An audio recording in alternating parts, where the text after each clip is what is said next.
बिस्मिल्लाहिर्रहमानिर्रहीम। अस्सलाम वालेकुम नाज़रीन, आप यूट्यूब चैनल देख रहे हैं। मैं इमरान खान हूँ। इमरान खान साहब के लिए पूरी दुनिया में आवाज़ उठ रही है, बैनुल-अक़वामी सतह पे रोला पड़ गया है और मैं कुछ चीज़ें आपके सामने रखता हूँ अभी। नंबर एक तो ये है कि 40 से ज़ायद मुमताज़ आलमी माहिरीन तालीम जो हैं और उनके अलावा अवामी दानिश्वरों ने और ह्यूमन राइट्स एक्टिविस्ट इन्होंने अमेरिका, यूरोपीय यूनियन और दौलत मुश्तरका और OIC के नाम एक ख़त लिखा है। यानी ये दुनिया भर के अंदर ख़त लिखा जा रहा है। अमेरिका के नाम भी लिखा है, यूरोपीय यूनियन के नाम भी लिखा है, दौलत मुश्तरका के नाम भी लिखा है और OIC के नाम भी ये ख़त लिखा गया है। अक़वाम मुत्तहिदा को भी इसमें जो है वो मुखातिब किया गया है। इमरान खान को तिब्बी सहूलियात फ़राहम की जाए, इमरान खान साहब के ख़ानदान और डॉक्टर्स तक रसाई दी जाए और सियासी बुनियाद पर जो उनकी कैद है उससे उनको रिहाई दी जाए। अब ये आलमी सतह के बहुत सारे लोग हैं, 40 से ज़ायद लोग हैं और ये बड़े बाअसर लोग हैं दुनिया में। ह्यूमन राइट्स के हवाले से इनकी खिदमत है और इनकी खिदमत का एतराफ़ भी किया जाता है। तो ये एक डेवलपमेंट है। अब ज़्यादा डिटेल में मैं इसकी नहीं जाता, बस आप ये समझें कि दुनिया में बड़ी तेज़ी से इमरान खान के लिए आवाज़ उठना शुरू हो गई है और ये कामयाबी है इमरान खान साहब के बेटों की, उनकी बहनों की, क्योंकि वो कंटिन्यूसली एंगेजमेंट कर रहे हैं और ओवरसीज़ पाकिस्तानियों का भी इसमें एक हिस्सा है। देखिए, ये जो ओवरसीज़ पाकिस्तानियों से नफ़रत करते हैं ना सब लोग, ख़ास तौर पे पाकिस्तान की मिलिट्री एस्टेब्लिशमेंट और पाकिस्तान का जो मौजूदा रजीम है, ये नफ़रत इसीलिए करते हैं कि ओवरसीज़ पाकिस्तानी हर जगह पे इमरान खान साहब की बात करते हैं और हर जगह पे जुल्म और ज़्यादती के ख़िलाफ़ बात करते हैं। देखिए, अब ये एक मीटिंग हो रही थी और ये जनेवा के अंदर समिट हो रहा है for human rights and democracy के ऊपर। इंसानी हकूक़ और जमहूरियत के लिए जनेवा के अंदर एक समिट हो रहा था। उस समिट में एक पाकिस्तानी ने आवाज़ उठा दी बड़े ज़ोरदार तरीके से और जो ओवरसीज़ पाकिस्तानी है उसने आवाज़ उठाई और उसके बाद जो है वो वहाँ पे इमरान खान साहब का तज़किरा किया गया। Political imprisonment of Imran Khan mentioned in Geneva after an overseas Pakistani shouted that don't forget about Imran Khan, कि आप इमरान खान को नहीं भूल सकते या इमरान खान को मत भूलिए या उनका नाम लेना मत भूलिए।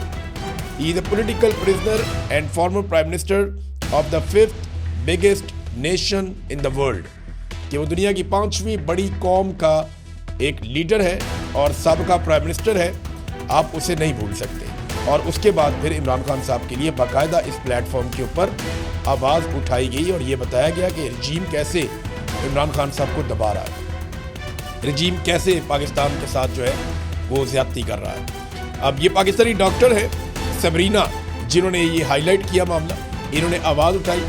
अब पाकिस्तान का रजीम इसीलिए जो मौजूदा रजीम है आसिम मुनीर साहब ने बनाया हुआ है और अमेरिका की आशीर्वाद से बनाया हुआ है, जाली फार्म 47 के ऊपर बनाया हुआ है, सारे चोर डाकू इकट्ठे करके जिन्होंने मुल्क को लूटा कई दहाइयों तक, उन्हें इकट्ठा करके ला के इक़्तिदार में उठा दिया और इसका टके का फ़ायदा पाकिस्तान की फ़ौज को नहीं हुआ।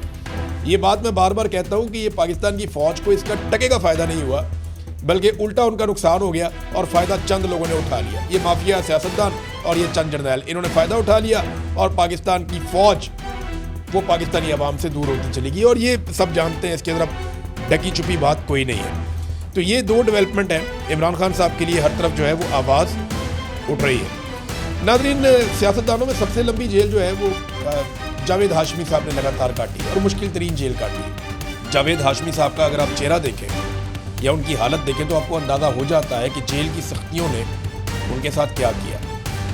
ज़ईम हुसैन कादरी साहब, ये मरहूम इंतकाल फरमा गए हैं, मेरे बड़े अच्छे दोस्त थे, बड़े शानदार इंसान थे और बड़े बहादुर इंसान थे। ज़ईम कादरी ने बड़ी कुर्बानियाँ दी नवाज शरीफ के लिए, जमहूरियत के लिए, और मुश्किल वक्त में नवाज शरीफ के साथ खड़े हुए।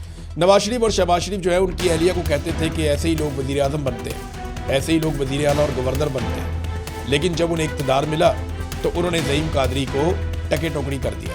फिर ज़ईम कादरी साहब उन्हें छोड़ गए, उनका इंतकाल हो गया, अल्लाह ताला उन्हें गरीक़ रहमत करे। बड़े शानदार इंसान थे। ज़ईम कादरी के वालिद की पीठ में भी छुरा घोंपा वो मुझे बताया करते थे और उनकी पीठ में भी छुरा घोंपा नवाज शरीफ साहब ने। तो ये जिन लोगों ने बहुत मार खाई उनमें ये भी थे। तो जावेद हाशमी साहब जिन्होंने बहुत तकलीफ बर्दाश्त की, इनके जिस्मों पर आज भी आमरीत के निशान हैं। तो जावेद हाशमी के बकौल 10 साल उन्होंने कहा मैंने जेल काटी है। अगर मुझसे इस तरह का बर्ताव होता जैसा सलूक इमरान खान के साथ किया जा रहा है तो शायद मैं भी डील कर लेता। ये बहुत बुरा सलूक हो रहा है। जावेद हाशमी जैसा बंदा गवाही दे रहा है जिसने आसिफ अली जरदारी से कई 100 गुना मुश्किल जेल काटी है। जरदारी ने तो जेल काटी नहीं ना, वो तो कोठियों के अंदर, अस्पतालों के अंदर, VIP कल्चर, बाकायदा स्वीट्स के अंदर वो रहे हैं जरदारी साहब। वो तो बहुत इंजॉय करते रहे और उनकी जेल तो जेल थी ही नहीं चंद दिनों के अलावा। तो जावेद हाशमी की जेल थी। अब जरदारी साहब को जेलसी हो रही है इमरान खान से कि यार ये इतना आगे निकल गया, इतना बहादुर हो गया और हम लोग बहुत पीछे रह गए, हम जेल नहीं काट सके, इमरान खान जेल काट गया। तो जरदारी साहब की वो जेलसी अब उनके चेहरे पे, उनके रवैये में, उनकी बातों में नजर आ रही है। लेकिन जावेद हाशमी जो रियल वर्कर है, जिसने जेन्युइनली मार खाई है, जिसकी सारा पाकिस्तान गवाही देता है, वो शख्स कहता है कि इमरान खान को मुझसे भी मुश्किल हालात में रखा गया। नाज़रीन, अली अमीन गंडापुर साहब जो हैं वो अब आहिस्ता आहिस्ता शेर अफजल मरवत बनते जा रहे हैं। एक के बाद एक स्टेटमेंट उनका आता है और उनका स्टेटमेंट ज़्यादातर इमरान खान साहब की फैमिली या पाकिस्तान तहरीके इंसाफ को नुकसान पहुंचाता है। यानी वो शेर अफजल मरवत ऐसे बन गए कि उन्होंने दावा कर दिया कि इमरान खान के बगैर इमरान खान से बड़े जलसे और मार्च किए हैं उन्होंने। इमरान खान के बगैर इमरान खान से बड़े जलसे और मार्च किए तो करें ना अभी। वो तो इमरान खान के नाम पे लोग निकलते थे, वो तो इमरान खान साहब कहते थे तो लोग निकलते थे, कॉल तो इमरान खान की जानिब से आती थी। अली अमीन गंडापुर को तो आखिरी एहतजाज में लोग घसीट के लेकर जा रहे थे। अली अमीन को जान छुड़ानी मुश्किल हो गई थी, वो गाड़ियों की ब्रेकें लगाता था, लोग पीछे से धक्के मारते थे कि आगे चलो चलो एहतजाज में। आखिरी मरतबा अली अमीन गंडापुर को बादल नखास्ता एहतजाज में जाना पड़ा और ये फंसे हुए थे। और ये बहुत सारी ऐसी वीडियोज हैं जहाँ पे गंडापुर साहब को लोग पुश कर रहे थे कि चलो चलो एहतजाज में आगे बढ़ो, रुकते क्यों हो, कोई आराम नहीं करना, आगे बढ़ना है। तो ये गंडापुर के साथ हो रहा था।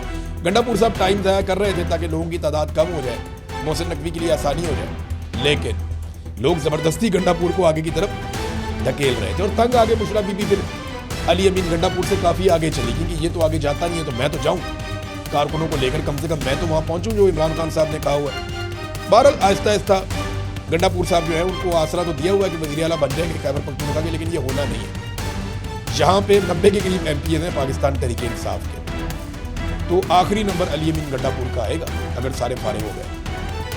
क्योंकि अगर किसी को ये लगता है कि सोहेल अफरीदी को हटा के वो गंडापुर को बना लेंगे तो इससे दो नुकसान होंगे। एक तो गंडापुर बनेंगे भी नहीं, एक और तोहफा मिलेगा पाकिस्तान तहरीके इंसाफ की जानिब से एस्टेब्लिशमेंट को। और अगर सोहेल को हटा दिया तो सोहेल पहले से ज़्यादा ख़तरनाक हो जाएगा और सोहेल के पास फ्री हैंड हो जाएगा, बहुत सारी जिम्मेदारियाँ ख़त्म हो जाएंगी और बड़ा लीडर भी बन जाएगा। और फिर वो तहरीक खुलकर चलाएगा जो चलाना चाहते हैं सोहेल अफरीदी, जो वो कह रहे हैं कि इमरान खान रिहाई फोर्स में बना रहा हूँ, तो वो उसके ऊपर ज़्यादा मेहनत कर पाएंगे। नाज़रीन, डील की बातें हो रही हैं, कभी राना सनाउल्लाह कहते हैं, कभी अली अमीन गंडापुर कहते हैं, कभी शेर अफजल मरवत कहते हैं, कभी जावेद लतीफ़ कहते हैं, कभी कोई और लोग कहते हैं। इमरान खान की बहनें भी कहती हैं, इमरान खान भी कहता है कि मैं तो डील नहीं ले रहा अपने लिए, पाकिस्तान के लिए मेरे साथ बात करो, रास्ता निकालो, इलेक्शन करवाओ, मैं तैयार हूँ, मैं किसी से बदला नहीं लूँगा, लेकिन इंसाफ तो करना पड़ेगा। तो अब ये जो मामला है इसमें अलग अलग बातें की जाती हैं। मैं आपको एग्जैक्टली बताता हूँ कि कहाँ कहाँ पे डील की बातें हुई और खबरें बाहर आई और ये कितनी मरतबा हुआ। एक तो डील की लगभग कुछ 6 कोशिशें हुई हैं। 4 अगस्त को इमरान खान साहब को सबसे पहले कहा गया कि आप पाकिस्तान छोड़ दें वरना कल आपको गिरफ्तार कर दिया जाएगा, डील की पहली ऑफर। दूसरी 9 और 10 फरवरी को जब इमरान खान साहब को इलेक्शन ज़बरदस्ती डकैती मार के छीन लिया गया तो तब उन्हें ऑफर किया गया कि हम आपको एक खास तरह की हुकूमत बना देते हैं, आप कॉम्प्रोमाइज़ कर लें। इमरान खान साहब ने फिर इनकार कर दिया।